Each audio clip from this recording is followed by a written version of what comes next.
could sharing.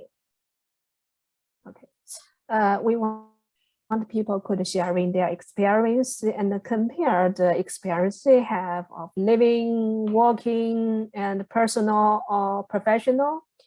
And we also want to see people sharing the knowledge across the board. So that's why we host that dialogue kind of salon event and try to push people out of their comfortable zone. And so we can increase, promote understanding from each other. So far we have already organized the 15, this is 15th or 16 dialogue, 15 dialogue event or salon events, online and offline. And we also organized one networking offline last June. So as I just mentioned, we are, as a Chinese people, we are a small group living in Netherlands. Sometimes we feel, okay, we are not belong to this society. Of course, this kind of uneasy feeling also could happen to like me, a woman working in men-dominant working environments. So it could happen to anyone. So today's subject is how we look at that. Can we really call that bias? And if as a person, we don't like it, or even sometimes we feel angry about it, what we can do. So today we have a very excellent guest with hands-on experience on communication and on this kind of issues. And I have already encountered experience from different cultures. Let me first, the one guest, Frank Carton, who was the GM in NSP many years ago, and also the director on learning development in SP. From 2008, he started his own business focused on giving training on communication and leadership training for global companies, particularly on cross-cultural communication. At the same time, he is an author. He wrote a book. It's called Managing Through a Mirror. And another book in Dutch is called Welcome met Andere Cultuur, Work with Different Cultures. Hello, Frank. Hello, nice to meet you. Hi. Hey, maybe you can say something about yourself to the audience. I can, yeah, thank you. Although you've given a fantastic introduction already, so yeah, what can I say? Frank Garten, I live in Utrecht. As was just said, I started my career in Philips and NXP, two semiconductor companies. So my background is in semiconductors. But 15 years ago, I decided to work for myself independently. And since then, I'm an independent consultant. I write books indeed. And yeah, as you said, working with other cultures is really my specialty. And to be honest, and that's not to please you, but the Chinese culture is definitely one of my favorites. I've done many trainings for various companies, both in Europe, explaining the Europeans how to work well with the Chinese. But then also I've given many trainings in China and explaining people about the cultural barriers and what you can expect in Europe. So due to Corona, it's a while ago now, but 2 years ago I was for the last time in Tianjin, and that's where NXP has a very big site. And I've been there many times and love to get there. So yeah, I mean, maybe the last thing to add is that currently I'm writing a book about the topic of diversity and inclusion. It's called The Inclusive Leader, and it all targets how leaders in companies, how people in companies can make their work environment more inclusive, so less biased. So that fits very well with the topic of tonight. So I'm really looking forward. Okay, welcome again. Thank you. Yeah, Lily, maybe you can give some introduction for another guest. Okay, so thank you, Jenny. We are very honored to have two guest speakers to join us today. One of the guest speaker is Josita Versteeg, and she's really one of my best friends. I will not say too much about her. It's better to let her introduce herself. Hello, Josita. You are mute.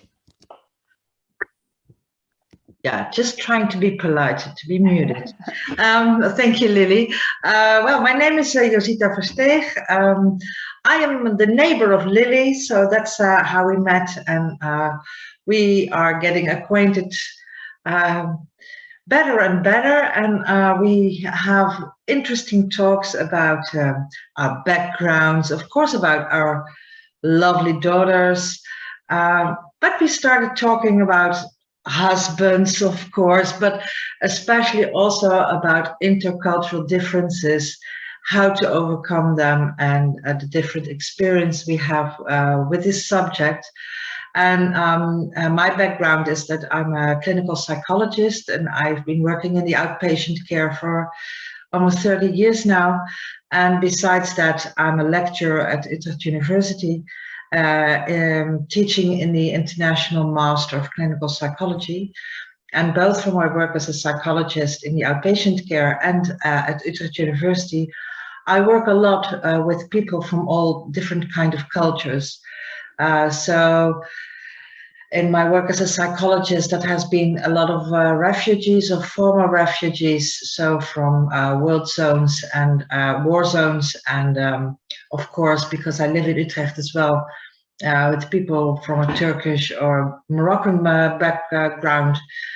And in the International Master, well, we are so fortunate. We have people from 45 different countries.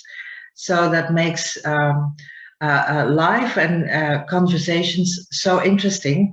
And I'm at a point with the students where I ask them to give us some advice how we should enlighten and bring our master to the next level regarding the subject biases and communication, and also the way we teach, because we are also biased, just as Frank said.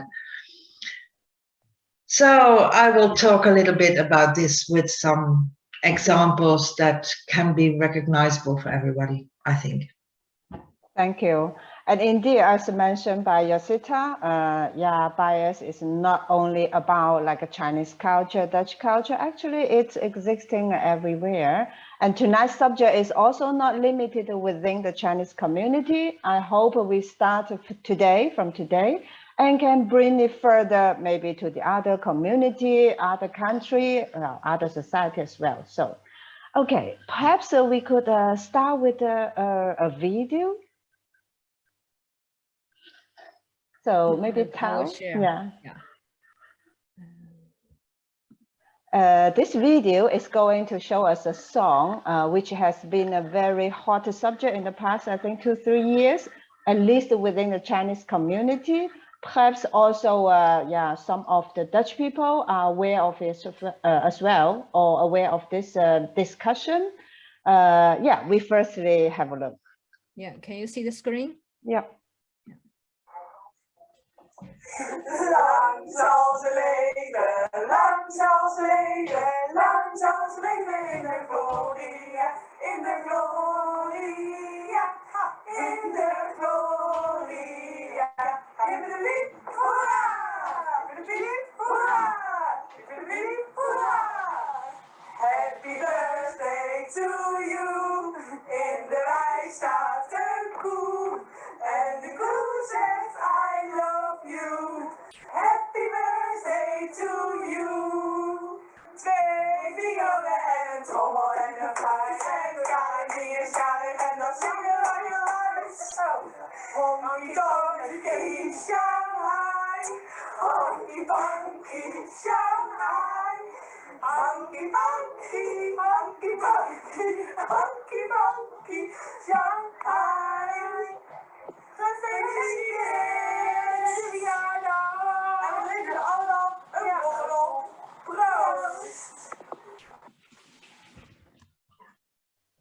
Okay. I think everybody knows about the song, so all 4 different versions. Yeah, so those 4 women on the video, they are very happy. I think they were maybe celebrating someone's birthday. But at the same time, the last version, something related to Shanghai Hanky Panky, so which actually I don't understand what exactly the meaning is. But for certain group of people, the feeling is different. The feeling is not, hey, I'm happy. So no, actually it could be opposite. It could be very different. Perhaps we could invite Zhang Yuan to share something she's experienced or she's heard or even discussed with the Pabo student in the university. Hello, Zhang Yuan. Hi, thanks. Yeah. Hi, everyone. I'm Zhang Yuan, working for petrochemical industry in Amsterdam. My husband also Chinese, yeah. So we have lived in the Netherlands around 20 years. We lived in Wageningen, Delft, Maastricht, and now in Leiden. We have a son of 13 years old. He's in the Middelbare School now, Group 3. Therefore, I'm going to share some experience on some points of view as from a parent perspective. So you all heard this song, Hanky Panky Shanghai, just now. From first beginning, I would like to share 2 stories. The first one is related to this song. I think 5 months ago, Ai-Yun Kim, the assistant professor at TU Delft, published an article on his LinkedIn page. He was so shocked to hear his 5-year-old son was singing this Hanky Panky Shanghai in the living room. Also, along with making slant eyes with 2 fingers across around his face. He asked his son, this 5-year-old boy, to say, okay, where you learned this? Then his son said, this was the song he had been hearing all the time for any kid's birthday in his class over the past year. I think everyone can imagine how a heartbreaking moment for Ai-Yun Kim to hear about this, as his son is even too young to understand what this discrimination towards Asian appearance song really means, and sing it at the happiest moment of his birthday. So as a parent, I can fully understand it.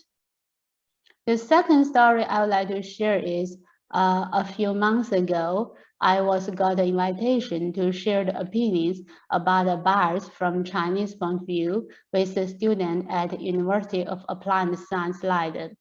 They are going to become the primary school teachers soon.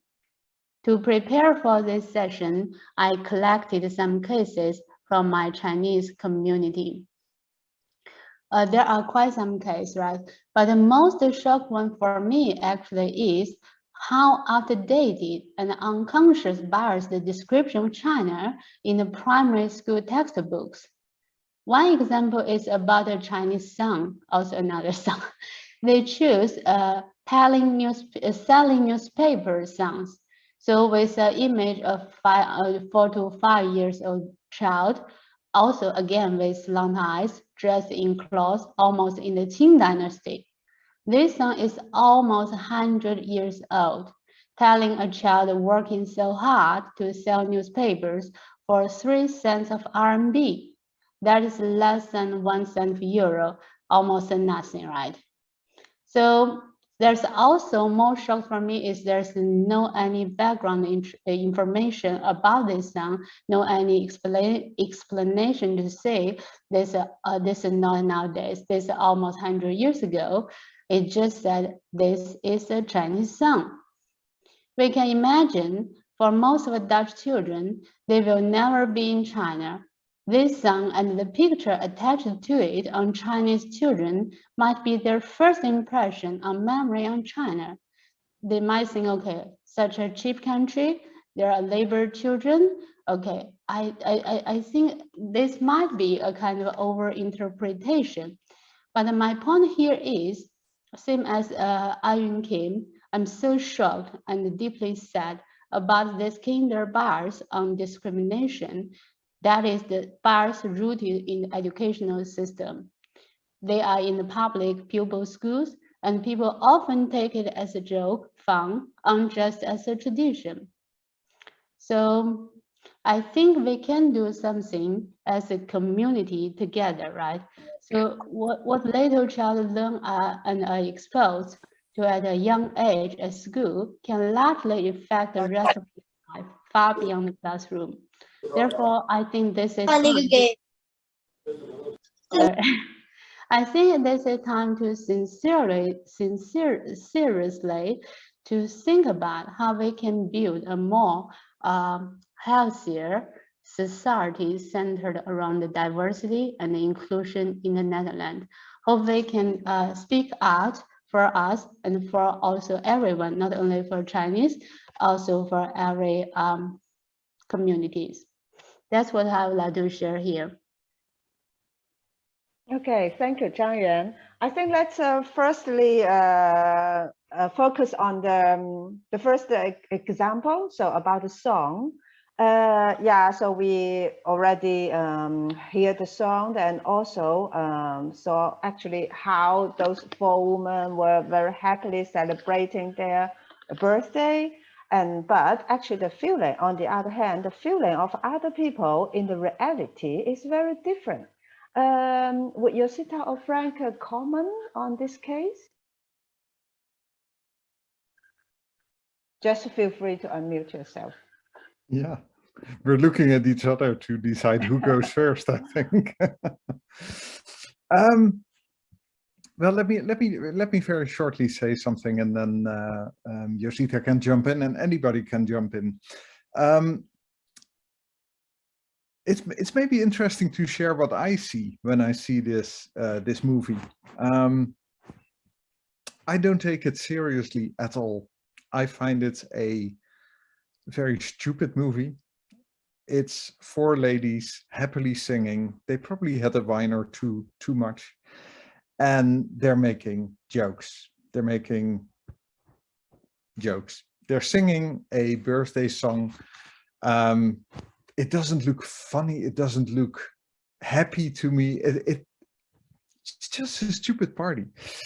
So it made me think about the part in the end, of course, because that's what we're talking about, right? We're talking now about the gesture they make with the eyes. And I can imagine on one hand that you interpret this as making a fool of the Chinese or joking about the Chinese. And I think that's true. So I think if you come from a Chinese perspective and you see this, this can be very insulting. You're thinking, why? You know, what's the point? What's the signal they try to make? But then also what I try to do always is watch the same story from the other perspective. And I think if you look here from the perspective of the ladies singing the song, it's important to look at intentions before we call it racist or before we call it anything. What's the intention of the ladies here? Now, you call something racist if you have an intention to hurt somebody, or if you have an intention to make a fool of somebody, or if you have an intention to show your superiority over somebody else. And my perspective is that that is not going on here. So in short, I can imagine that it's disturbing and that you don't like it. Personally, I don't like it also. But we need to be aware of the fact that not everything that we think is racist really is. I think the intention people have when they do something is an important criterion. And again, I don't like it. I don't like to show the eyes in this way. It's not what we should teach our children. But for me, the main point is there's no intention here to be racist.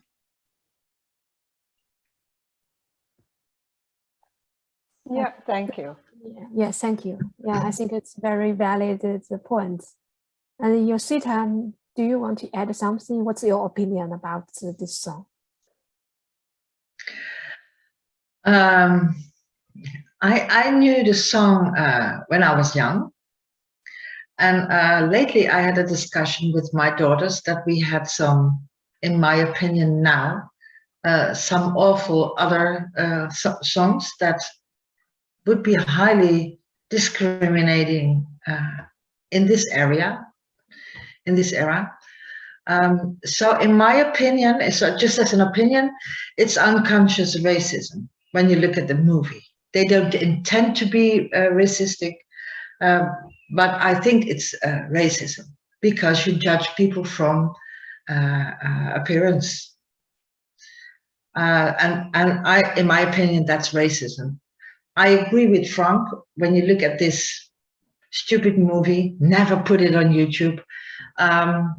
It's not meant to be racistic.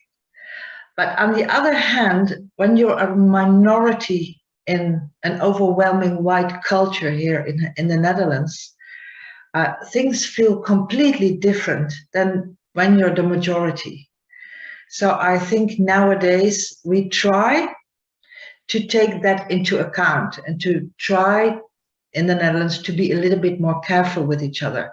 Therefore, we also have this Zwarte Pieten discussion, from which I think, why don't we make all the Piets purple, orange? Kids don't care, so don't make a fuss out of it. For me, it never has been, it never had to do anything with racism. It was not in my mind when I was a child that it had to do anything at all with people with a black skin. But at the same time, nowadays, I can imagine that it can be very hurtful for people. So let's stop with it. I think inclusion, that is what inclusion is about for me. And that is not that we stop having songs or we stop having Santa Claus, but we listen to others, and if something hurts or is not okay in the eyes of others, we try to talk about it and find a different way where we can build bridges and to meet each other. And yes, maybe society changed because of that. But I think that is what should happen if you want an inclusive society. We all will change a little bit because we have to adapt and to find ways to meet each other. So in case of the Hanky Panky Shanghai, in my opinion, this should be communicated to people who sing it. Or, yeah, I think a teacher at a primary school will be shocked when the moment he or she realizes, oh my gosh, I'm singing that with kids. I never realized it can be that offensive. I think that might be the reaction. But yeah, we have to open up the discussion about it.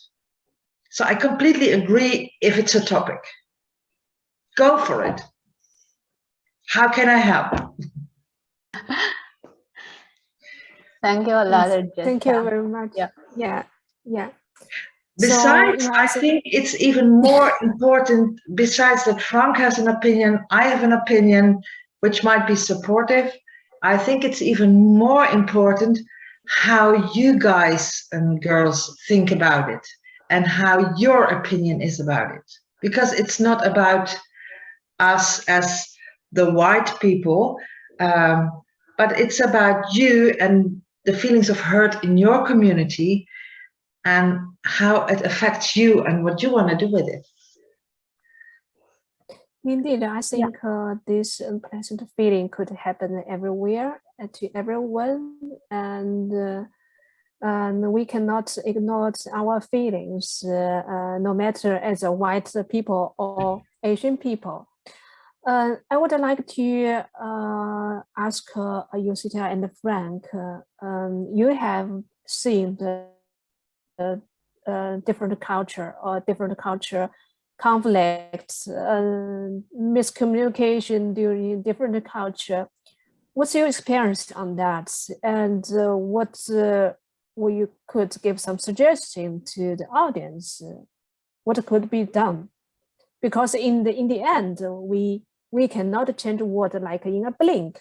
We need to find a middle way to let our emotion, our feeling shows up, and I hope the change will change slowly. But at the same time, we need to get along with the outside world. So what do you, please share some experience, your opinion with the audience? First, if I may, I would like to ask the lady who told the examples, because this situation happened at school of your son. Did you talk at the board of the school or the teacher? Hi, thanks, Justa. I really like your speaking just now. Really touched. This did not happen to my son's school. This is, as what mentioned, it is a link. I saw it on the LinkedIn page. Actually, it's not happened to a Chinese. I think he is Korean people from South Korea. So this is a song bias against the Asian appearance. That's the first point. The second one is I can share another story is about Chinese eat dog, right?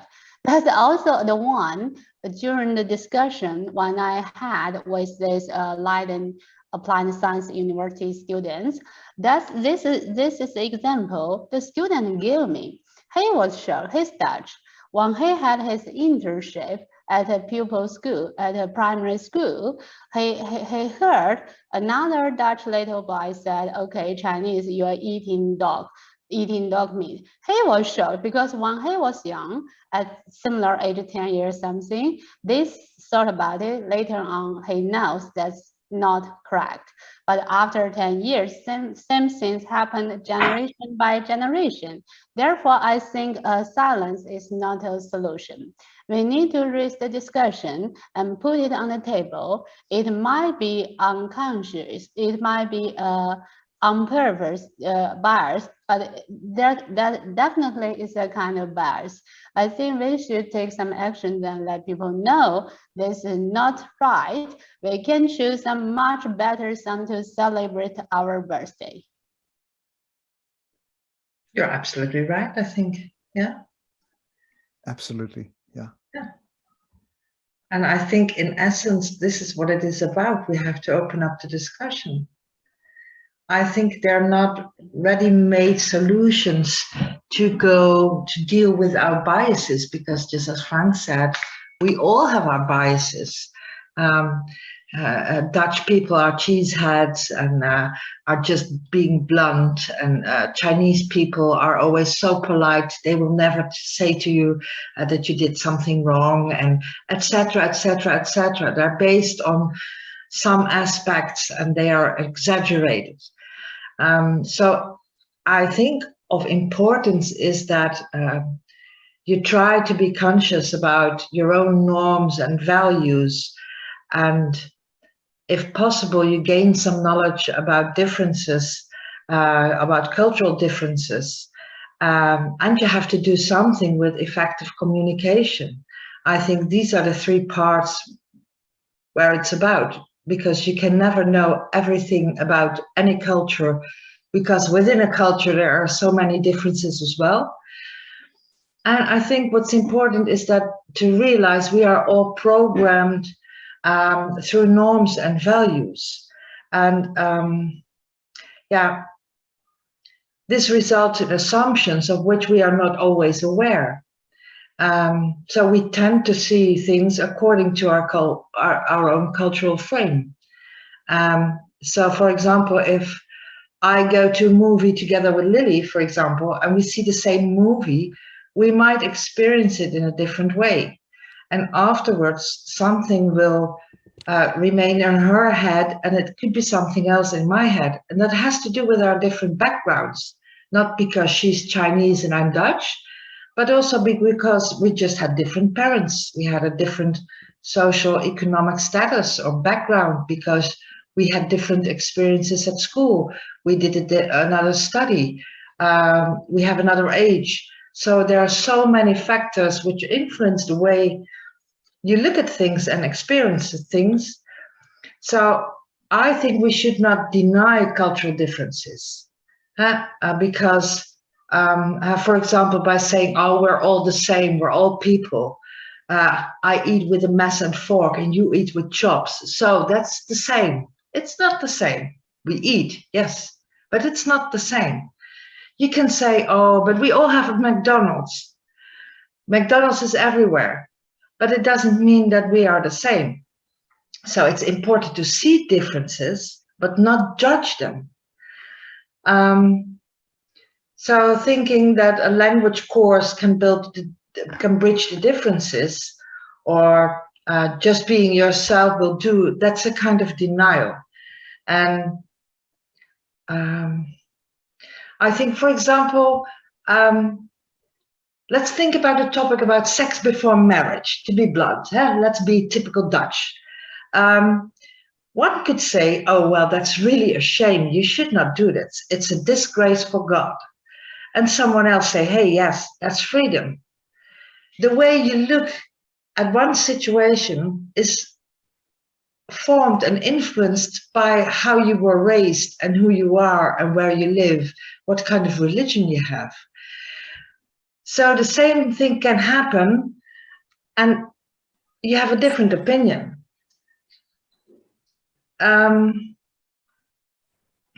What comes to my mind is situations where it is sometimes so hard to hear the language of someone else. For example, I also worked in a crisis center, and once there was a Sudanese woman in a refugee center, and she was in labor, and there were complications, and she had to go to the hospital as soon as possible because of problems with the delivery.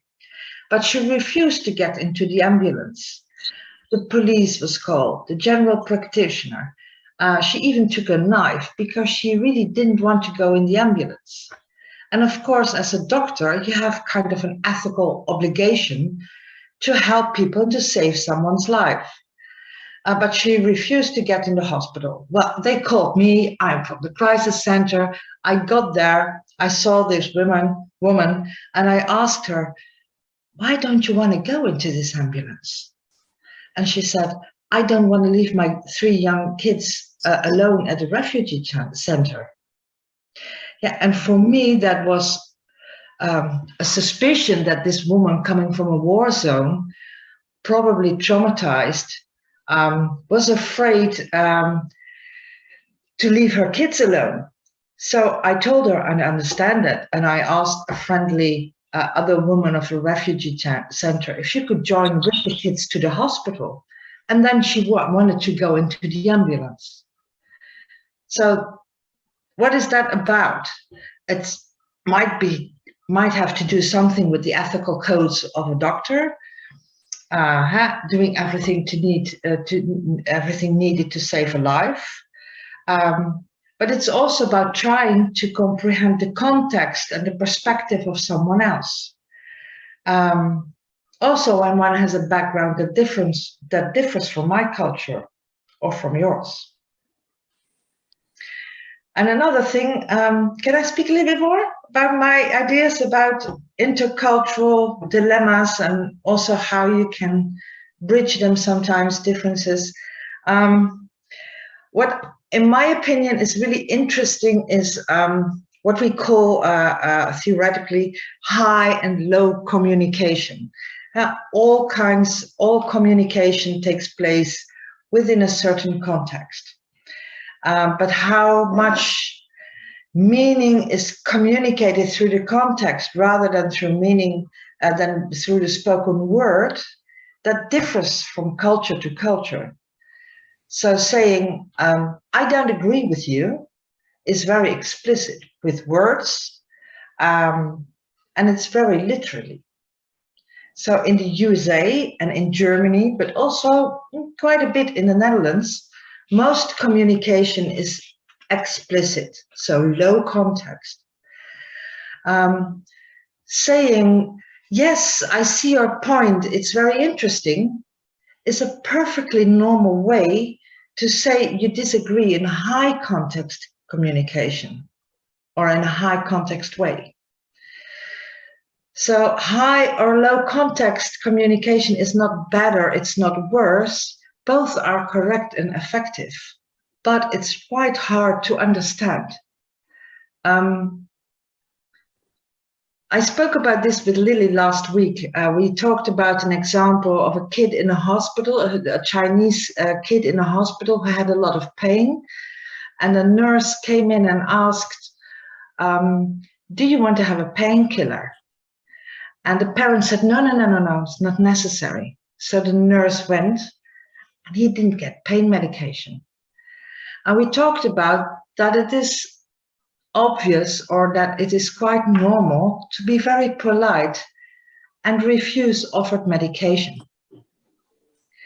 If you don't know things like that, and of course you can't know everything, you don't understand. And people can say afterwards, he didn't get pain medication.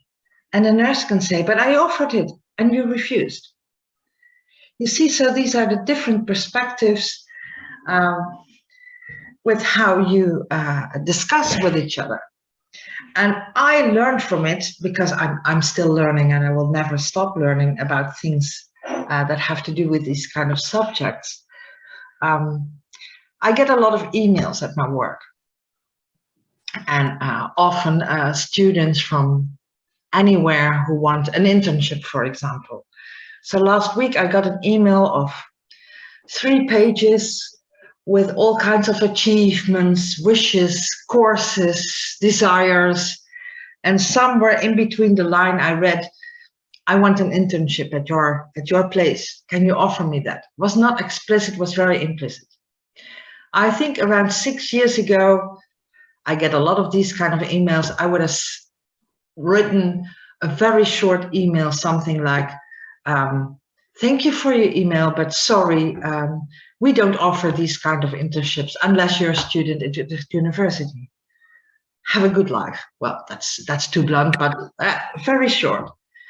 Nowadays, I realize a little bit more that someone put a lot of effort in a email like this, a big email, high context, lots of information. So I can read the effort, I can read the desire between the lines.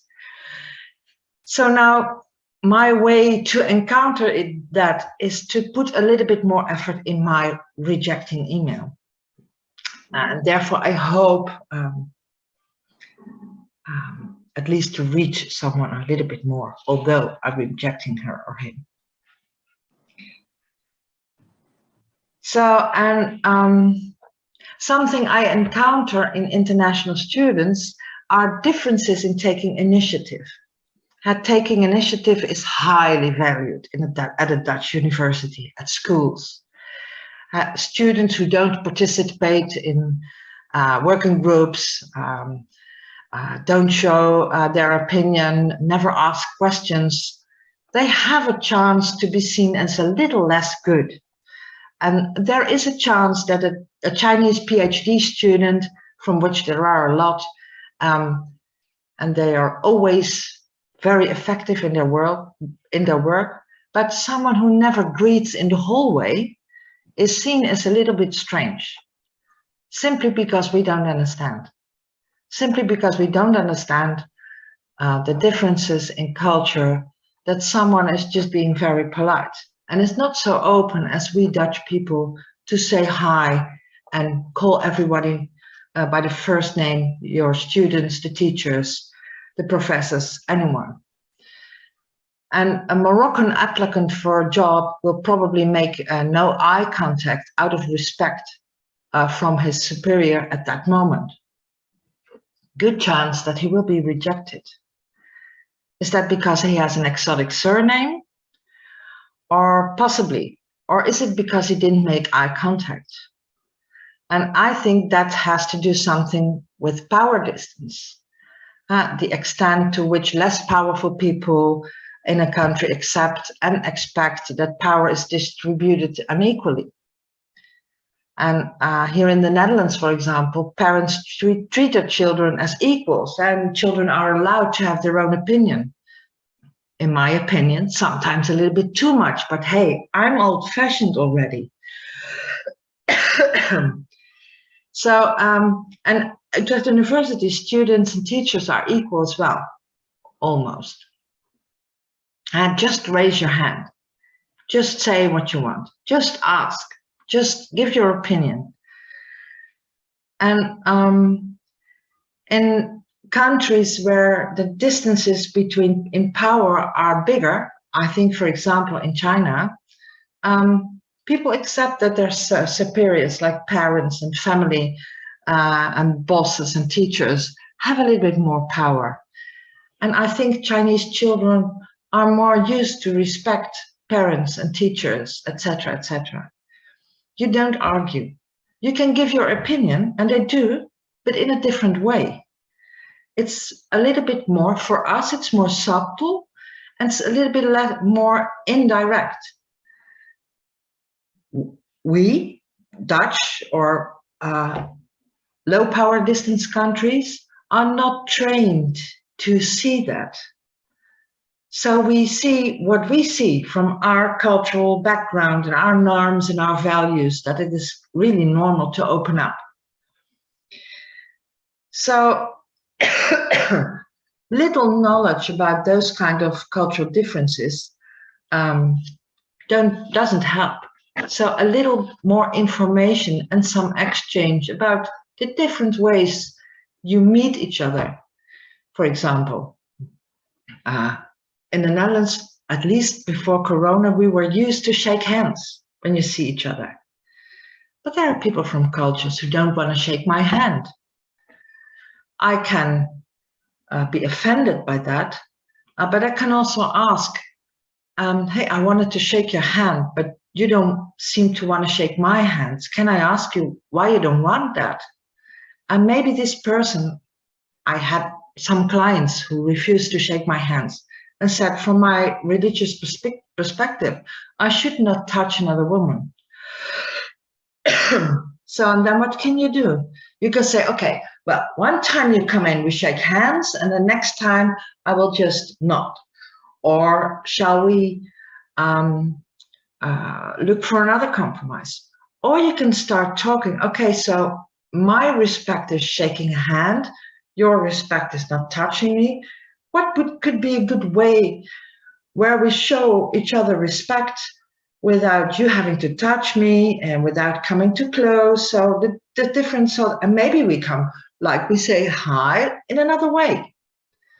So maybe you can find something new. And that's what I talked about in the beginning, that I think in society at the end, ideally, you should come to new ways to meet or to make contact with each other about the different subjects. Yeah, I fully agree. And Yosita, I would like to remind a little bit about the time.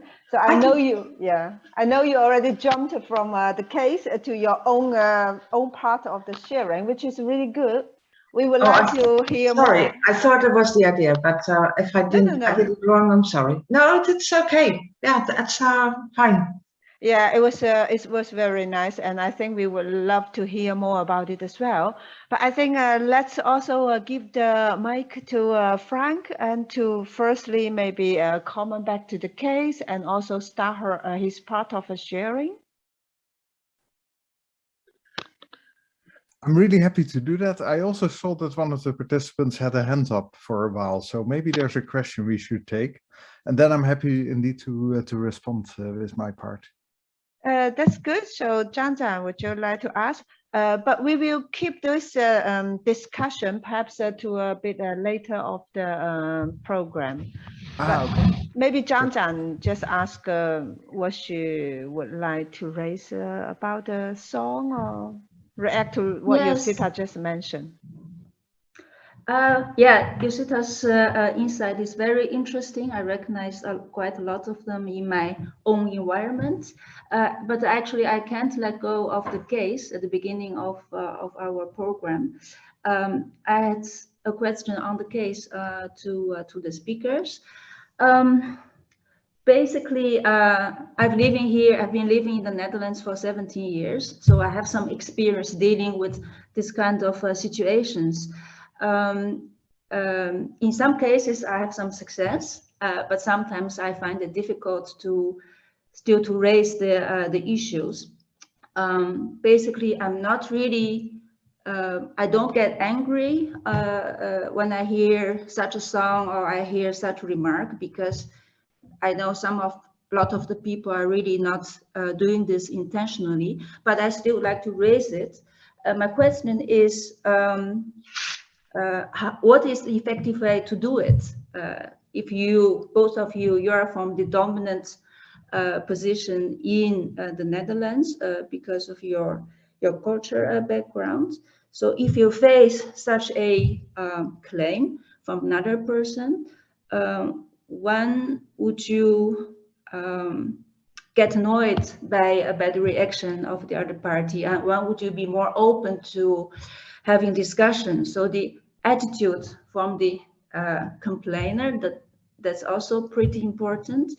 So I'd like to hear from you guys, what is the best way to raise such an issue to a Dutch person?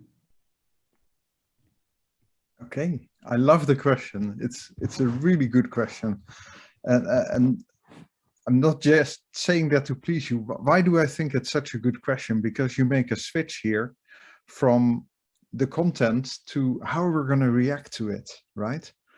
We can all have our opinions, as Yosita said, about the film. Is it annoying? Is it not annoying? Is it offensive? Is it not? Is it racist? Is it not? And we all have our opinions about it. But what is happening so often when it's about sensitive topics like bias, like inclusion, like diversity, is that we polarize, we go to the two extremes. You know, discussions very quickly go to, it's either racist or it's not. And you have to be defending that it's racist, or you have to be defending that it's not racist. And we start accusing each other, we start to be offended. And when we get offended, more people get offended. And they take it up for the ones who were offended and say, this is not right, etc. That's all understandable emotions. But what's most important at the moment you're offended, or at the moment you're the one who caused offense, is to go into dialogue, to speak to the other person about it. And that's the question you're asking. How do I do that? How do I open the discussion? And, you know, I give trainings like this already for the last 15 years now. There is not one way to do it. It's always a very disappointing thing in trainings. People hope that I come with the handbook that says, if people say this, you have to say that. This is how you need to respond. But there's no way. There's only one way, and that's be you. Be human. And say what you want to say. Now, there's all kinds of reasons why it's difficult. Like Yosita said, some of us are not used to be direct. Some of us are not used to speak up to power when there's a power difference. And that's all fine. But still, even though you avoid conflict, you still have a way to bring it up. Even in high context cultures where people won't say, I disagree with you, they still have a way to communicate with each other about their disagreement. And I think that's the trick. Bring it back to a dialogue between two human beings and start investigating, start asking questions. And honestly, I think that is an area where we as Dutch have a lot to learn. Myself included. We tend to speak often about our own opinion, about what we think of the case, etc., etc.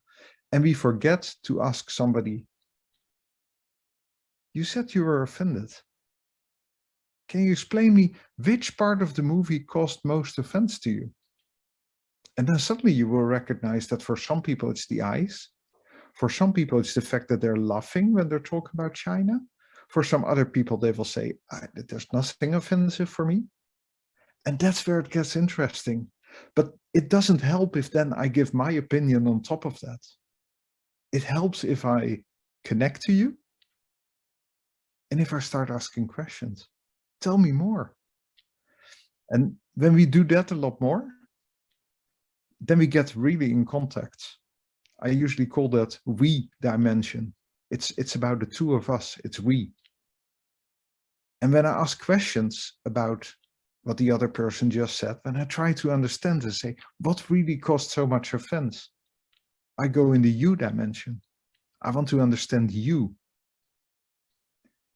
And the I dimension is when I talk about me and what I think and my opinion. And the trick often that I speak often about in trainings and that we do a lot of exercises with is go away from the I dimension. Stop talking all the time about what you think. Stop being offended. Stop being the one who's lecturing others on racism. Start asking questions, and then you get really in contact with the other. But it's hard, I admit. I'm not the best person in it. We're all learning, but again, like you so beautifully said, what do we do about it? Yeah, what do we do about it? Well, exactly what we're doing now. We're having a discussion together. I see in the chat fascinating questions that I would love to respond to. We hear your opinions, although not from everybody yet, but that's so valuable. Much more than continuing a debate about whether it was racist or not. Yeah, very Yes, interesting. thank you. Yeah, I would like to very shortly react to what Frank mentioned. Asking question is hard, and finding the answer of the question is also very hard.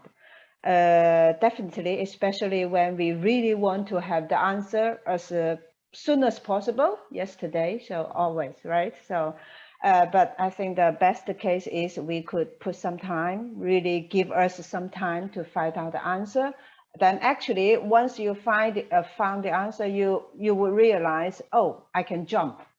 So I can even make a big step than I expected. So yeah, since Frank also mentioned he would like to answer to some of the questions from the chat, then maybe let's continue this part for a little bit longer, because someone asked a question on the chat, like Nin Hang also raised the hand.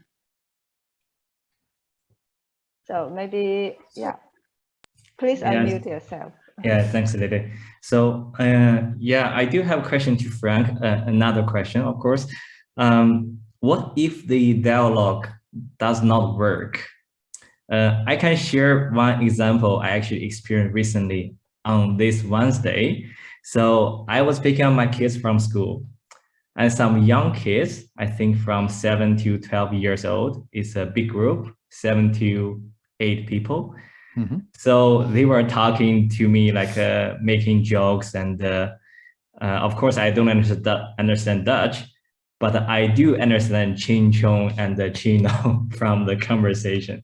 Mm-hmm. So yeah, I was approaching them like you know, just speak like an adult, try to have the conversation. I told them, hey, this is not good because I feel I'm very offended by what you have said. But that actually makes them more excited about making jokes of me. And also my daughter is in the back seat, and she was very frightened as well. Right. So I think if the other side is an adult, especially, you know, in this more tolerant society in Netherlands, I feel it's if we open a direct conversation, it's easy to, you know, to exchange the ideas. At least we will align on the same page. But with kids, it was very difficult. Yeah. Yeah. Yeah, absolutely. So, what's your suggestion how for us to deal with this kind of cases? Maybe it's I could reflect. I'm not sure if Ning Hang could agree with me, because I also have the question. because we are all human beings and we have feelings. And of course, when our rational dominate our feelings, we can have a normal conversation dialogues. But what if like the kids and they are his daughter is frightened or the kids is get excited when our feelings becomes much higher and it's overrule our rationals, how could we start a dialogue? Yeah. Exactly. I'm gonna give an answer to that, but first, Ninghang, I can't say it's a beautiful story. It's a horrible story, in fact. Did I really understand you well that you're saying people were making jokes about me where I and my kid were standing next to them? Did I understand it right? Yes, we just passed by them. It's a group of people. Right, yeah. They are started saying Ching Chong. And actually, the end of the story, I just called the police. And the police said very clearly to me, because I was a bit doubt because, you know, they are young kids, you know, maybe they don't have the intention to insult me. But the police was very clear. Discrimination is discrimination. So there's no like in between, and there's no age difference. Yeah. So that's what I heard from them. But I'm thinking, you know, of course, we don't want to go to the police every case. That's why I'm also struggling. What's the best way to deal with this kind of situation? Thank you so much for sharing, because what's happening to me when you tell the story is that I'm usually the one who says it can't be that bad when I hear the stories about discrimination, etc. But each time I hear a story like this and what you're telling now, it's horrible. It's terrible. I mean, whatever word we use, this is so wrong. And the answer then immediately that I have to give is, indeed, there's nothing you can do to make it better. I mean, there's no communication technique to break through this. Some people are just jerks, and some people don't have manners, and some people are downright offensive. I hope it's not too many, because it's very bad for society. But when it happens, there is not a golden trick. I mean, the only thing you can say, I can say is I would find it horrible to be myself in a situation like that. And it's terrible it's still happening, in spite of all the efforts of teachers, in spite of everybody who tries to make society more open. So, yeah, can only say thank you for sharing that. And the latest point that was just brought up before that by Jenny, I can probably connect it to it. Because Jenny, what you said is, at the moment we're defensive, right? At the moment we're emotional, we can't have that dialogue. It doesn't work so well. And that's really linked to how our brain works. It's maybe familiar to some of you, for some others less. We all think that we work with the part of the brain that's rational. That's the thinking part of the brain. That's the part that applies logic. And that's the part of the brain also that we use to suppress emotions. But when we get really emotional, when something shocks us, when something horrible happens, like was just shared, or when we get offended, that's a purely emotional reaction. And what's happening at the moment we react emotionally, blood is taken away from the rational part of the brain, and it goes to the famous fight, flight, or freeze response. You know, we start to act in an automatic way. And the point I want to make is that at the moment we're very emotional, when something terrible like that happens, we are not at our best. I think you all know that. At the moment we're angry, we can't think logically. We can't stay quiet. It's hard. So what quite often works the best for me at the moment I notice that I'm upset, or when there's really emotions involved, is to say, I'm not going to respond to you now, but is it okay if we talk about it later? And that's usually the moment when the pure emotions have cooled and we can talk a bit more quiet about it. At the same time, and that was the remark that was earlier made in the chat, it doesn't always work. You know, we're still humans and we have conversations with each other. We can try to make them better, but sometimes communication simply breaks down. There's not always a magic trick. Fully recognize. Actually, it happened also in our daily life. Okay, checking the time. We still have a very important case to share later of the session. But Frank, would you like to also share what you have prepared, or you would like us to continue with the next case?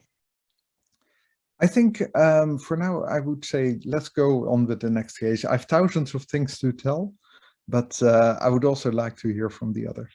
Okay, thank you. And I saw also Wei Min raised the hand, but I think let's keep the question to the later stage. Perhaps we would like to invite Chong Rui to introduce her case first. Hi, Chong Rui. Yeah, sure. Let me just put on my slides.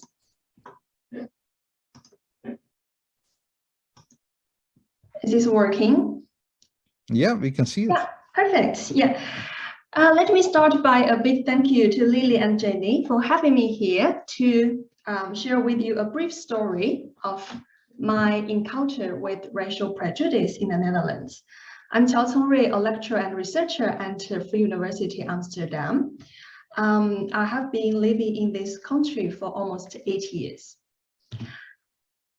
First, I'd like to bring you back to a very beautiful evening in the summer of 2021, when I accidentally ended up in a small city called Anna Polona in the northern part of the country. So perhaps this would be a more accurate image to be placed. As soon as I exited the train station, the very beautiful landscape just unfolded in front of my eyes, with those adorable houses surrounded by plants and flowers that were swinging like the dancer in the breeze, and there was a flowing lovely river. What was exceptional to me was the pure tranquility of that place. I actually whispered to my companion that I dare not to speak aloud in this delicate environment. I could literally heard myself breathing in that particular environment. So the pure image to me was very vivid. To me, that was just the fairy tale crystal ball coming to reality. Very, very gentle, very open, and extremely peaceful. So with this very good mood, I decided to have dinner and walked in a restaurant located at the end of the street. However, a few moments later, that excellent mood was interrupted by this. Several black strings in my main course, the grilled chicken. Initially, I thought that might be some interesting local unconventional spice that the restaurant had used, until my companion also discovered similar black strings in her dish. So we came to this framing to make of the scenario. What was it? I, of course, consulted the waitress, who came back with a brush, claiming those black substances in the dishes were from the kitchen brush. Of course, I was not very happy with that response because, first of all, the hair on the kitchen brush was relatively thick and in the more or less even shape, whereas the black strings in our dishes were much thinner and not in an even form. And secondly, even those black substances were from the kitchen brush. I think for everyone, that would be the last thing you want to have for your dinner. So as you can imagine, with some disappointment, I paid the bill and left for our train. On my trip back, I shared this experience on Google review. So I thought that would be the closing of the unexpected incident of that evening. Until the next morning, I received a reminder from my mobile phone that the restaurant had replied to my Google review, which, to be honest, placed me in a deep, deep astonishment, because the restaurant's remarks have really changed the whole dynamic completely, from something about the poor service or bad management of a restaurant into something that is much more problematic, that is much more serious. And this is the framing that they have to make of the scenario. In their remarks, they claim that the moment when we entered the restaurant, we already looked suspicious. So naturally, if a person looking suspicious, it is likely that a person or those persons would commit some wrongful conduct. And based on that assumption, their conclusion is this: a nice try. We super Dutch do not fall for that. We super Dutch do not fall for your deception. At this point, I realized this is no longer a bad service dispute. This is a violation of the Constitution. This is the violation of the General Equal Treatment Act. I studied law. I still study law. I teach law. So those remarks immediately activated the alarm in my mind. I thought to myself, I should really take this action seriously. In the next 7 months, we have been spending numerous nights drafting our complaints, collecting the evidence, and approaching different sorts of venues. Most of them were not successful, as you can see from this slide. Some being rejected by the recipient bodies, some simply going unanswered by the restaurant. In that long process of filing my complaints, I have to say, at some point, I was in quite some confusion, uncertainty, or even depression, if you like, because it's not just physically and mentally demanding to prepare my case, to communicate with different bodies. It is highly stressful and disturbing to read and reread the follow-up messages from the restaurant, including the statements that I screamed at the restaurant staff as well as the customers. And the reason that I was treated differently was not because how I looked, but how I behaved. They alleged that I had behaved in a violent and historical manner. So those groundless remarks really pushed me to rethink what had happened. As my friend put it, we do not deserve this. And the more the restaurant replies, the more visible it becomes that they have this underlying prejudice and discrimination against me.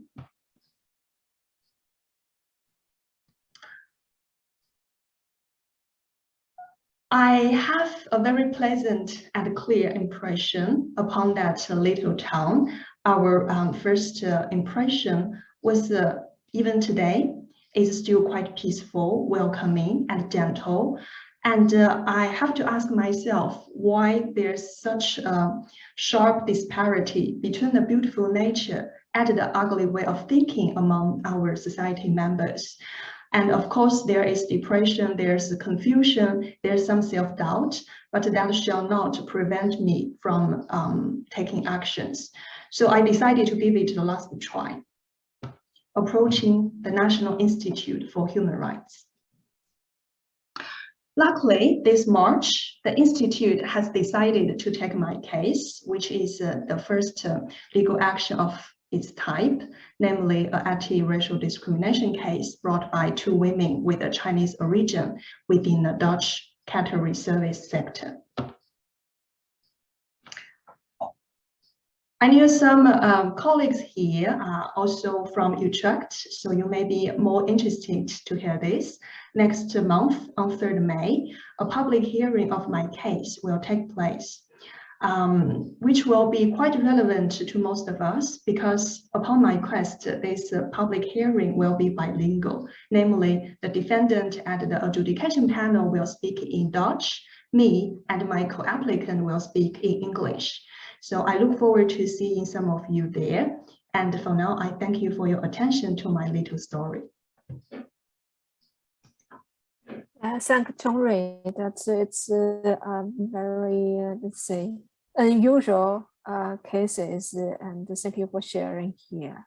Now I think I would like two guests could share their opinion about this story, and yeah, if Frank or Yosita, if you have questions to Chong-Rui want to know about more details about her story, of course you can ask her.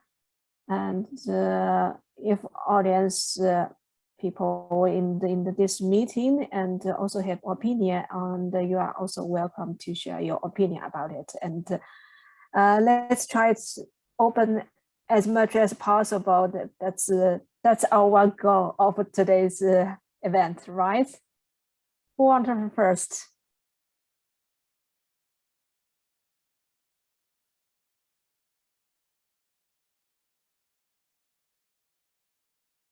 Well, maybe I can just share my thoughts. So okay, 抛砖引玉. So I think it's actually a very brave move because if I were Chao, I don't know if I have the energy or consistency to push it that far. So yeah, I think it's a really difficult path to go, but I'm glad to see that you are already having the next hearing session going on. So Nihan, if you were in that position, what do you do? Oh, what did I do? Okay, yeah. I can. Yeah, I'm happy to share actually. Okay, step one, as Frank has suggested, I had a conversation, right? Dialogue.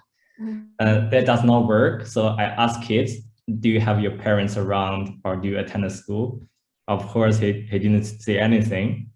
So then the discrimination of the group going on again. So then I just called the police. I didn't know if I'm successful, so I called the police. Police was very supportive. They said they are going to send someone. Sorry, maybe I didn't make my question clear. I mean, if you were in Chong-Rui's position, what will you do? Yeah, I think I might just let it go. You know, it's because you know, like what Frank said, there are jerks not everywhere, but I think in you know, it's a diverse society, so you cannot expect everybody to be very responsive on what you have done. You know, there are always some exceptional cases that you cannot control. So yeah, that's why I think that's actually quite a brave move to raise the awareness of this kind of situations. Mm-hmm.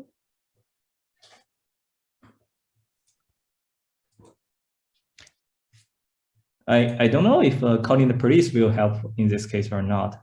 Maybe that can be a first action to take at the restaurant.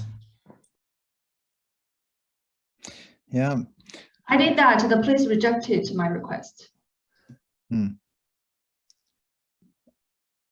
Frank? Yeah, Chong-Rui, at the evening you were in the restaurant, this obviously went wrong. There was hairs in your food. That's the fact. Yeah, that's where it all started, which is bad. And apparently the restaurant owner has reacted in a very rude, uninterested way. Could you have the discussion with him in the restaurant, or did all of this escalate afterwards once you had posted it on Google? There was no mention of discrimination or prejudice during the dinner. As I said, only after they replied to my remarks, I realized the whole dynamic was totally different as I perceived at the establishment. That was not the per-service, that was the pre-existing assumption against me. Because when I walked in, they already had a suspicion. So how could you expect the treatment I received afterwards would be the same as other customers would receive? Right, yeah. Yeah, while you told the story, I was thinking about it. How would I react? And my next thought was not how would I react? Could it have happened to me? I was thinking, could the same thing have happened to me? And I'm afraid my answer is yes, it could have happened. This sounds like a case where the restaurant owner has gotten a complaint about the food and he reacted in a totally unprofessional, very rude and uninterested way. I think I don't know the man, I don't know the restaurant owner, I wasn't there, I cannot judge, but my feeling is the same thing could have happened if it was me or if it was Yosita or if it was anybody else. This was a restaurant owner who was simply not open to the fact that somebody was not satisfied about the food. Yeah, that could be. At the same time, I wasn't there either, unfortunately.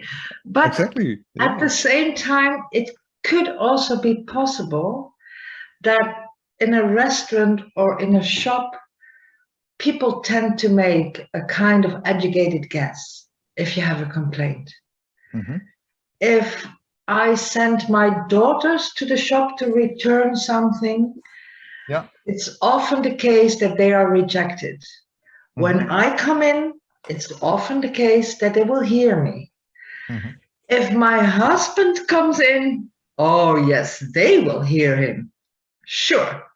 So I think in general, it's obvious that white male will be heard a little bit sooner with complaints than women, and maybe than women from another country, because they make a guess, oh, it's something Asian, well, just send them away.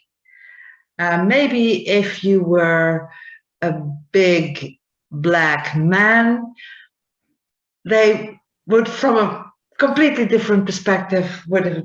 So it could be the case. Yes, I'm not sure, but exactly. Yeah, it could be. Yeah. Yeah.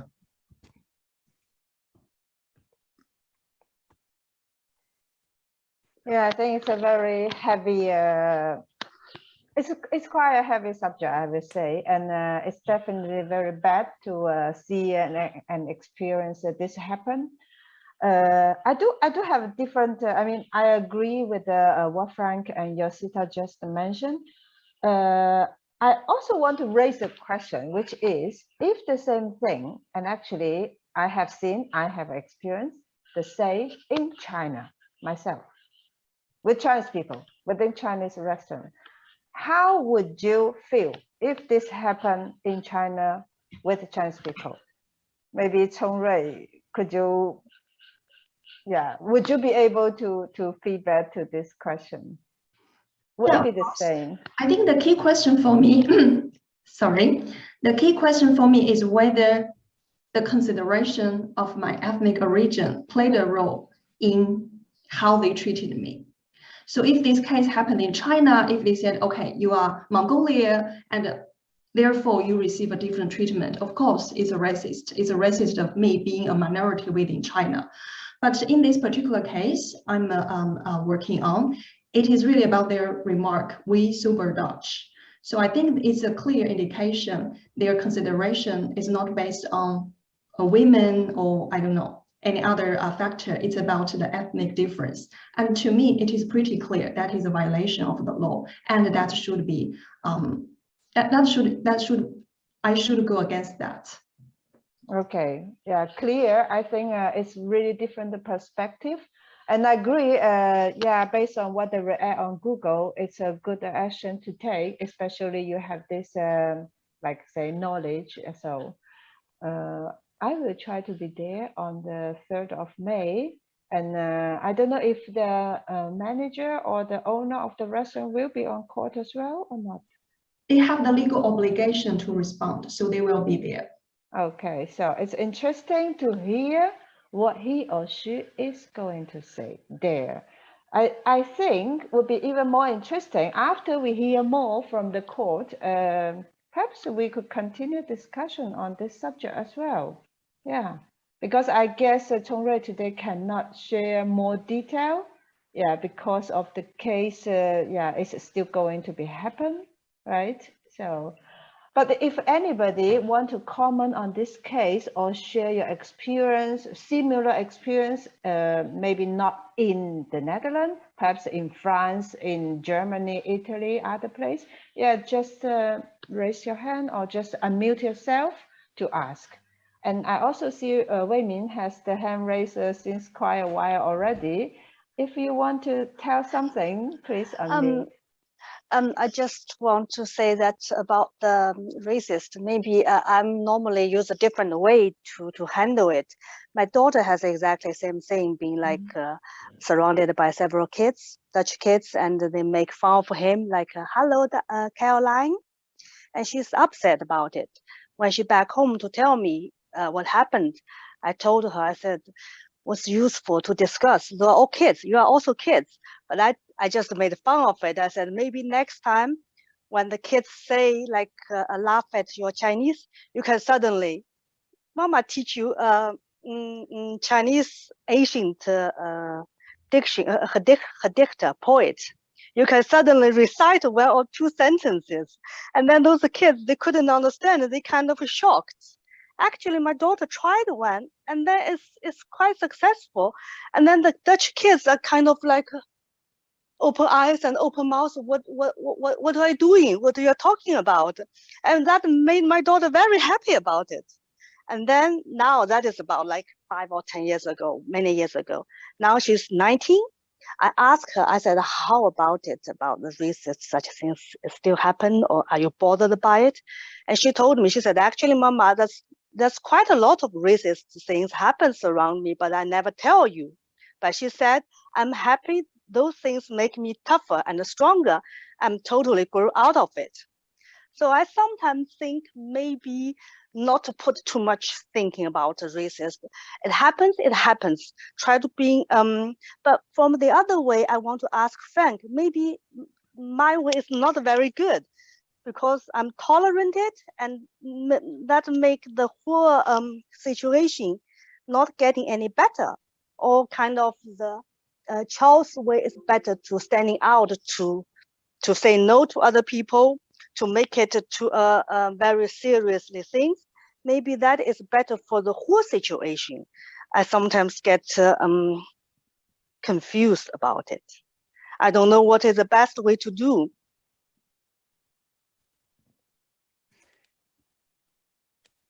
Well, I also don't know. Yeah. You can consider me an expert, but that doesn't mean that I know what to do in every situation. No, I would return the question as a trainer would often do, and say, you know, what is it that you want to do? It's not about what is good to do. It's not about what others think about it. It's not about what is done or not done in society. I think it's very important to look yourself at, how am I treated? And is that okay for me? Is this, I mean, when something bad is happening, you need to make a decision. Do I walk away from it? I sometimes do that myself. I'm just not interested in a fight. There's also moments that I decide to really address it and and show my disappointments or my anger or my frustration. According to the different mood. Maybe when you are in the good mood, you let it go, and when you are in the bad mood, you fight against it. Well, yeah, I mean, definitely. I mean, I can find some moments in my life that I've responded at the moment I was angry, and I'm not proud of it. It was not good. If I could do it over again, I would do it differently. But still, you know, whether it was good or not, that's how I responded at the moment. That was what's going on for me. And yeah, I think in the same way that holds for you. Yeah, because I remember last time when that last year sometimes I forgot. There's a Chinese students which in the elevator, and then together with several I don't know, the not Chinese people, also young people. It's about midnight. She went down to get up to get the letters. Yeah. In the students' building, in the elevator is closed space, and then those young boys started to sing the that song which against the Chinese. Which song I forgot. Corona, that songs like Dirty Chinese, and then the Chinese students, I think the young Chinese lady about over 20s, she said, "Please don't sing that. It's not right. It's racist." But then the girls being beaten up by those several young boys, and then even get hurt. And I saw those. But I think it's not right to say so, but I do think in that situation, I think as we are Chinese, we should not encourage the girls to do that in such situation, because it's midnight, it's being closed in the elevator, in the lift. I think that moment, maybe I'm a chicken. I think keep mouth quiet and get out of that situation back home. That'd be the safest. But instead, that the girl she's very brave. She said, "Please don't do that. That is racist." But I do think she put herself in danger. But sometimes when I heard other people said we should support her, we should let her stand out to say so, I think it's not a very wise way. But I don't really very much dare to say that in public a lot. But I decided to say tonight is I think this is topics about it. Yeah. So how you think? Yeah. What is that? I also think it's in cases like that, I think you're wise. You have to pick your battles, and for me, that's not in the middle of the night, just me against 5 men, for example, or in an elevator or whatever the location is. But when it's a daytime and I walk near a school and I see a couple of kids teasing someone else, most of the time I pick my battles as well. You can't be busy with everything, but I try to talk to those kids. Hey, what are you doing? You should not do that, or whatever. When I see someone being harassed in a train, I feel kind of obliged to say something, because when I say nothing, it seems that I think it's kind of normal. And I think altogether we should not act that these kind of things are normal. If I would hear some kids singing odd Chinese songs, yeah, there's quite a chance that I would go to them and say that this can be very offensive if you are Chinese, and I think they shouldn't do it. And maybe it would help, because I'm not Chinese. They wouldn't say chong chong chong because I'm Chinese. Maybe it would help. Maybe it's better if a Chinese person does it. So I don't know. But I think, yeah, this way we could make all together very small steps. But I do think Zhong Rui took that action to the Human Rights Court. What is that court? I think that's very brave, and also will help that whole situation, because it doesn't matter what's the result. At least for that restaurant, next time, whatever the Vietnam or whatever the Japanese or Korea or Chinese people step in, or the Middle East people step into that restaurant, they should think about it before they say such stupid things. So from that point, I think that is the value of the case, which Chong decided to do so.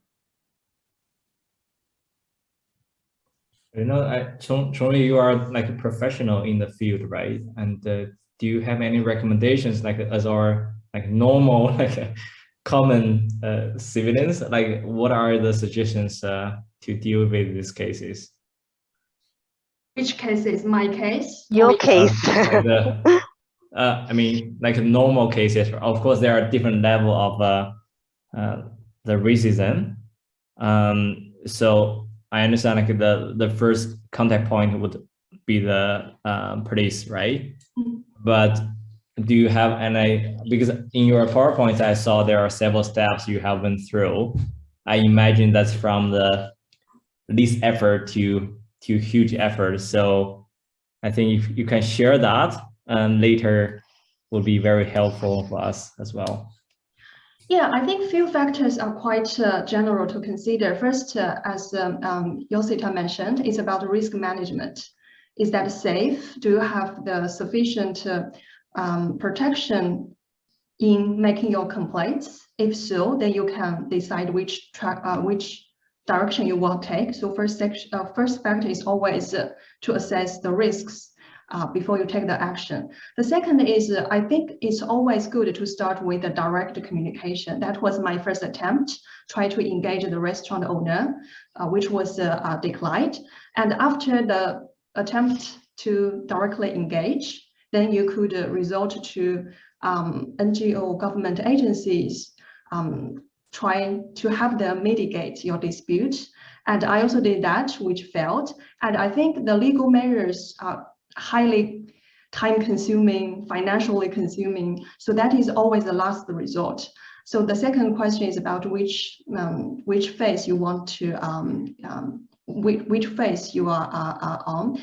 And the last factor to me quite important is your personal code, is your personality. So for me, I wouldn't be able to sleep if I feel my justice or my access to fairness has been violated. So I have a strong sense for justice, regardless me being in Netherlands or in China or in any part of the world. So it's also of my personality. Like Frank says, it's really it's always the decision that makes you happy, that makes you feel satisfied inside of you. It's the moral laws inside of my mind. If that is important, then you should consider taking a more serious action. Otherwise, just let it go. Now, and if I may add one thing to that, because you said it so beautifully, and for me, this is the essence of diversity.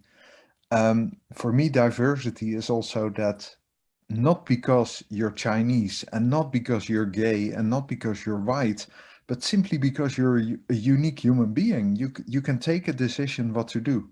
And for one person, that would mean I let it go by, I pay the bill in the restaurant and I never go back there. That's fine.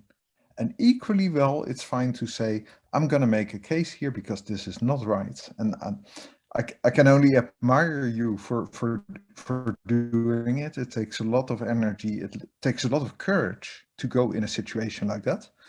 And I'm proud that people do it and stand up for what is not right. Really beautiful. But that's what I take out of the case, and you worded it fantastically. It's your choice.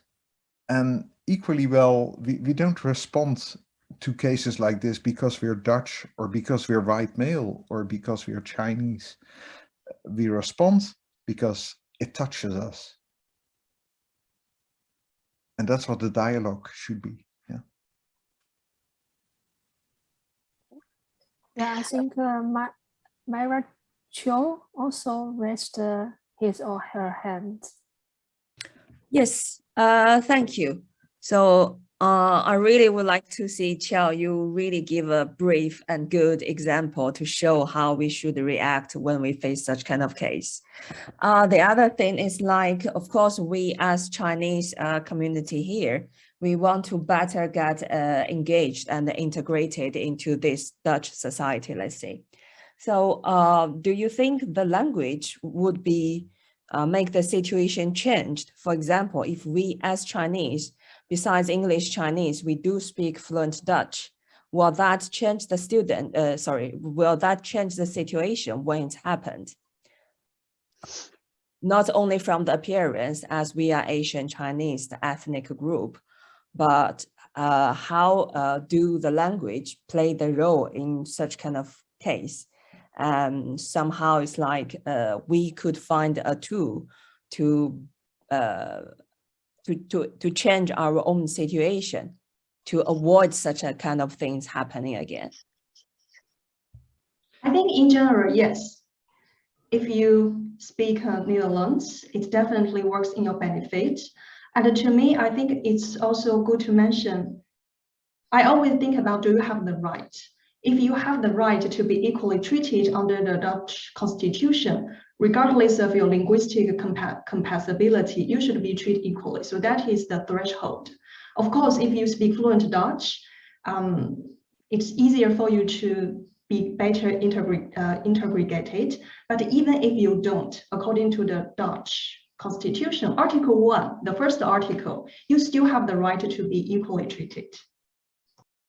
Yeah, of course, the human right is equal to everyone, no matter which color, which language, which ethnic you come from. Yeah, just actually would like to also hear from Yusita and Frank. So how do you, what's your perspective towards, let's see, Chinese or other nationalities get integrated into a new society?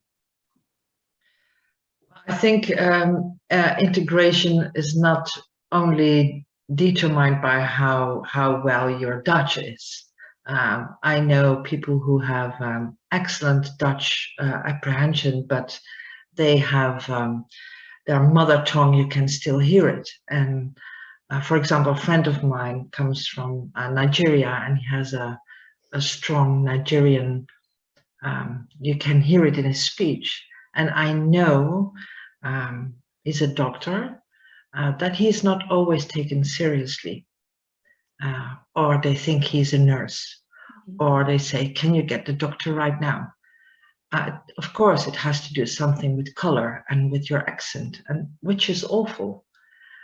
So speaking Dutch, yes, it matters. Not in the least, because not all Dutch people understand English or are very good in listening. So unfortunately, I think, yes, it helps. At the same time, lately I try to say to people when they don't understand someone, hey, that you don't understand, it means that he speaks another language as well. Do you too? And a lot of people don't. So that's the cheerful way to confront them with their own biases. But yeah, I think people are judged for not speaking Dutch or not speaking fluently Dutch. Unfortunately, yes.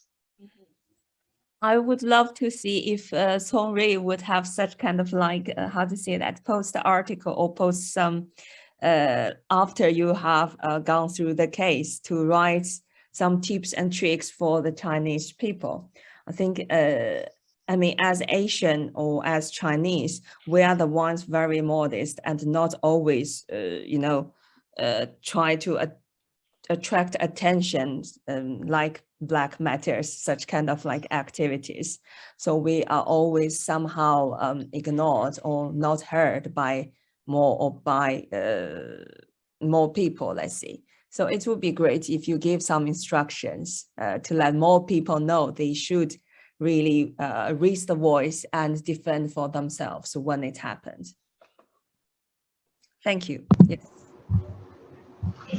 Mira, can I just add one piece of my own experience? I do speak Dutch, and I've been working with Dutch people for the past 10 years almost. Mm-hmm. I think one thing really helps is that if you speak Dutch, if you work with them, you really understand much better how Dutch people think, and that helps the communication. Okay, great. Thank you. Yeah, speaking about communication in Dutch, recently I'm doing my internship in a Dutch company, and there are few international employees. So in the office and also in the canteen, in general, the colleagues are only talking in Dutch. And so I sometimes feel awkward because I didn't understand their conversations. And I think sometimes the colleague sitting next to me may communicate it with me a few English words or some conversations.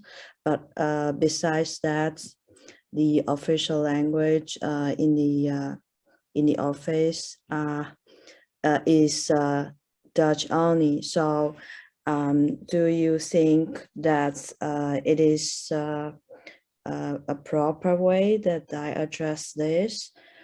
Because I'm now just on my way to learn the basic Dutch, and I just didn't feel I am included in the team.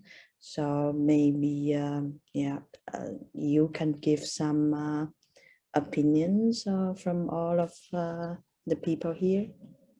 Maybe I can share my experience. I work with international companies, and but you know, Dutch people are still more than half of people, and quite often the managers are still, unfortunately, still Dutch people. And when I sit to them during the lunchtime, of course, it's nature that people will pick up their native languages and have like a casual chat. What I did is I just interrupted them and say, "Hey, what are you talking in English?" And you know, the Dutch people are that speak very good English, and automatically they involve me in the conversation. If they do it again, I remind them again in the same method for time to time, and they know when I appear with them, they switch to English. That's my experience.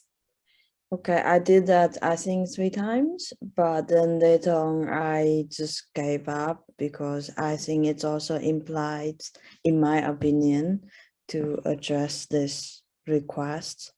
So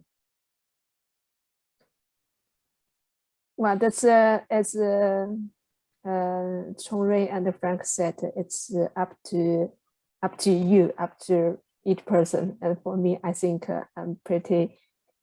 I don't feel it's implied. Okay. Yeah, and it's it's up to you. But in situations like this, which we all recognize, I think this is one of these situations where yes, it's about you, but here it's also the bystanders. Often people don't realize that they switch back to their own language, and they really need to be made aware. And it is strong if you dare to do it yourself, but I can't expect you to do that all the time. Yeah. That's incredibly energy draining. Here, I see it as probably not a responsibility, but a matter of politeness, a matter of tolerance of the Dutch to notice it and to speak up about it. Yeah, fortunately, I've been in some conversations where luckily one of us dared to make each other alert of it and say, hey, we do it again. We switch back to Dutch again. Let's not do it. And that's good. But at the same time, it's terribly hard. My wife is French. She has been living in the Netherlands for 15 years now. And still, quite often in conversations, she's not included because for the Dutch in the evening in a bar, it's easier to go back to Dutch. It's extremely frustrating for her. It helps if I point it out or if somebody else points it out. But again, there's also people who are rude. Yeah, there was one friend of us who said, well, I don't want to switch back to English all the time. It's very tiring for me. Sorry. Yeah, indeed. I also saw that behavior. Yeah. Some people would say, it's, can we speak to English? And then I forgot he or she got the action back is that, but we are in Netherlands and we should speak Dutch. So that's why I use that approach. I just asking them, hey, what are you talking about? And for me, it's more like a habit. And become the habit for them. I training them to become that habit when I'm present there, speak English, please. Yeah, yeah, exactly. And it's I think it's a matter of good practice to notice that somebody is not speaking your language. And luckily we have the capability to switch to English. It's not the case in every country, right? Officially, can I ask, for example, if the people give a phone call to the government organization like the Belastingdienst, or you call to the AWO, such institution.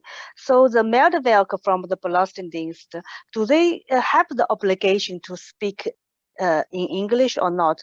Because now I'm following a Dutch B1 courses, and then we're all foreigners. Some of the assistants said, when I call, we have the lessons today is calling to the Belastingdienst.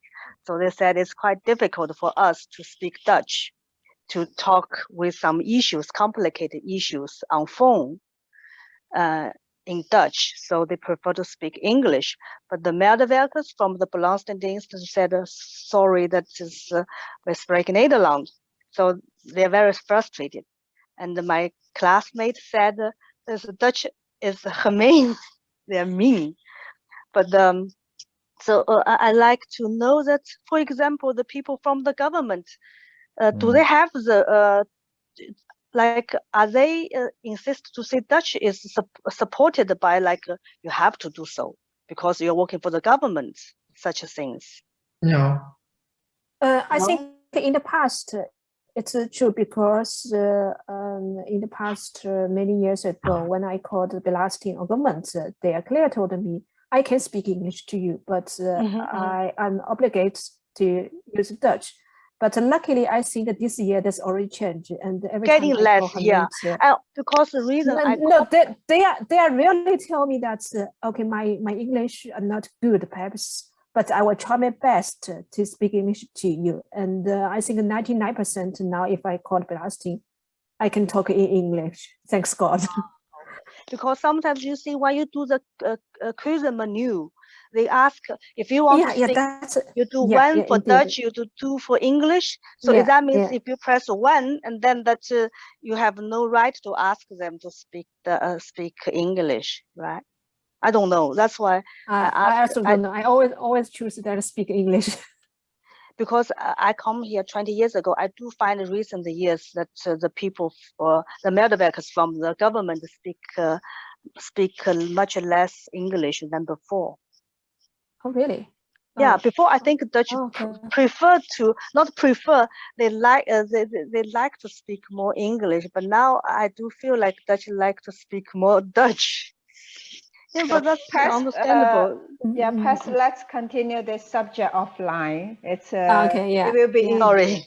So looking at the time, it's already out of our plan. But since two friends there raised hands since, well, I think for quite a long time already, shall we just take the last two questions? Yeah. Yeah. Okay. I don't know. Is Rin? Perhaps Rin can unmute yourself. Yeah, thank you. I just want to share my story. It was 18 years ago. I went with my husband, he's Dutch, did some grocery. So when he picked up all the grocery into the car, I stand in the queue to pay the car ticket. There were two queues, so I just pick up one. And at that time, my queue went faster than the other one. And when it's my turn, one of the Dutchmen just from the other queue pushed me away and yelled at me, "Go back to your country." My husband was a few meters away, I was totally shocked and didn't know how to react. Then my husband came and grabbed that man's shoulder and said, "What are you talking?" He just paid his ticket in front of me. So that was my your turn. And then ran away. Well, we didn't take any further action, but I clearly remember that because that was on the second day of Easter. And there were a few Dutch came to me and say, "We are very sorry this happened. This man is mad. He doesn't know what he is saying." I felt very warmed by these words. Yeah, so I still remember it. No, it's already so many years passed by. So if these days, if people telling me this society is very open, we treat people equally, and I will always tell them, no, that's not always the case. But I grow from it, as at least I try to. My son, he was in Bas's primary school. He came back to school and asked me why there were students telling me Babi Bangang, why they call me like that way. I don't understand. So when I realized that, I didn't say any words about discrimination, that kinds of things. I just don't want to let him go into this. I told my son, you know, I will go with you and show me who they are. Yes, the second day, when we passed by, there were a few kids yelling on my son again, Babi Bangang. So I went to those kids and asked them, I hear what you're saying. I guess you really like Chinese culture and you think Babi Bangang is very tasty. That make you remember this name so well and you want to speak out to every Chinese. So they was shocked. I mean, they didn't know how to react. But I understood from my son, they never called my son Babi Bangang again. I don't know how these words, this happening will affect to those kids. But I do understand it helped my son out of that situation. Yeah, so I really proud of you, Yeo Chong-rui, that you stand up, raise your voice to let more people aware these kinds of things is happening and happens. On the other hand, I also a little bit ashamed I didn't took any actions when that kinds of things happened on me, because that was very clear and discrimination that he was yelling at me, go back to your country. Yeah, I just want to share this experience to you. By the way, to Miss Chu, I think Dutch language does help, but it not always help as the first happening. In my case, my husband is Dutch, it still happens. On the other hand, when you speak Dutch, you know, we always say language go with culture, it fall under the culture. If you know Dutch, you know the culture better and you can communicate with each other much more better, understand much more better with each other. So that will be my source to share with you. Thanks.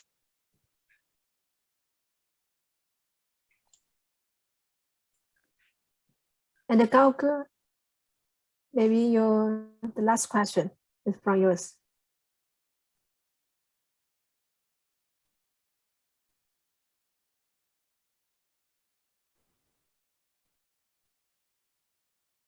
I cannot hear you. Can you hear me at this moment? No, yeah, now I can hear you. Okay, thanks a lot. Well, thank you so much for the sharing, Josita and Frank, for taking time being here with us. I really appreciate your sharing, and also thanks a lot for Chongrei's sharing of your story. And I just want to quickly comment 3 points because it really triggers me. The first is about the brave legal action. I think perhaps itself, we still need to wait for the court's decision on whether it is relating to the race or nationality, or it's just well, the restaurant owner is a jerk and it's just his way of treating people. But I think from the legal perspective, it's very important to set up this precedent. So we have the legal basis in the future for other people. And from the historical perspective, we are kind of encouraging this social evolutionary movement. So I think it's a really brave move from Chongrui. I appreciate and yeah, admiring your courage. And well, I would like to share a little bit different experience from my side, because we had heard a lot of sad story, but I do have some positive experience. In my previous company, with 2 years experience, I was promoted. I got a chance to help the managing director in our company at that time. And I was asking the person who promoted me, and why did you trust me? Why do you trust me? I'm a Chinese, but you are now letting me to have access to this confidential information about marketing, about revenue. Why? He's saying, well, it's because of your capacity. It's because of your professionalism. It has nothing to do that you're a Chinese. And his words is like a light, and I keep that light with me. A few months ago, after the war in Ukraine happened, I also, well, feel so sad for Ukrainian people. But meanwhile, I tried to reach out to a few Russian colleagues from my previous company and try to have a chit chat with them, have some coffee with them, and try to let them know you are not alone, you are not being discriminated, you are an independent personnel, and we still accept you, love you, although we are still also foreigners here. So I think it's important, like if you are feeling you are in the dark, if you don't find the light, then be the light yourself and share the light to other people. The third point I wanted to ask, but because of the time limitation, maybe it's just a point for some brainstorming. To be honest, I think we're still the guest to the Netherlands. Maybe some people live longer and they feel they're already a part of here, but I still feel I'm a guest.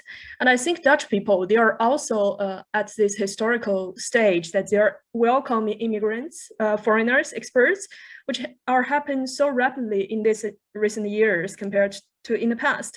So they also have to do something to change themselves and try to accept people. And that takes time.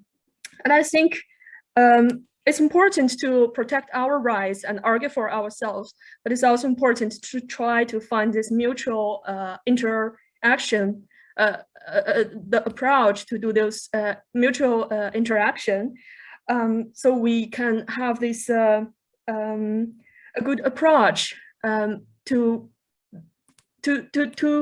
establish and perform the rights and obligation from both the guest side and the host side. So I mean, we can be sensitive, but we don't have to be vulnerable. We can be brave. We don't have to be blunt. So that's all that I would like to share with you. Yeah, very inspiring sharing. Thank you, Elke.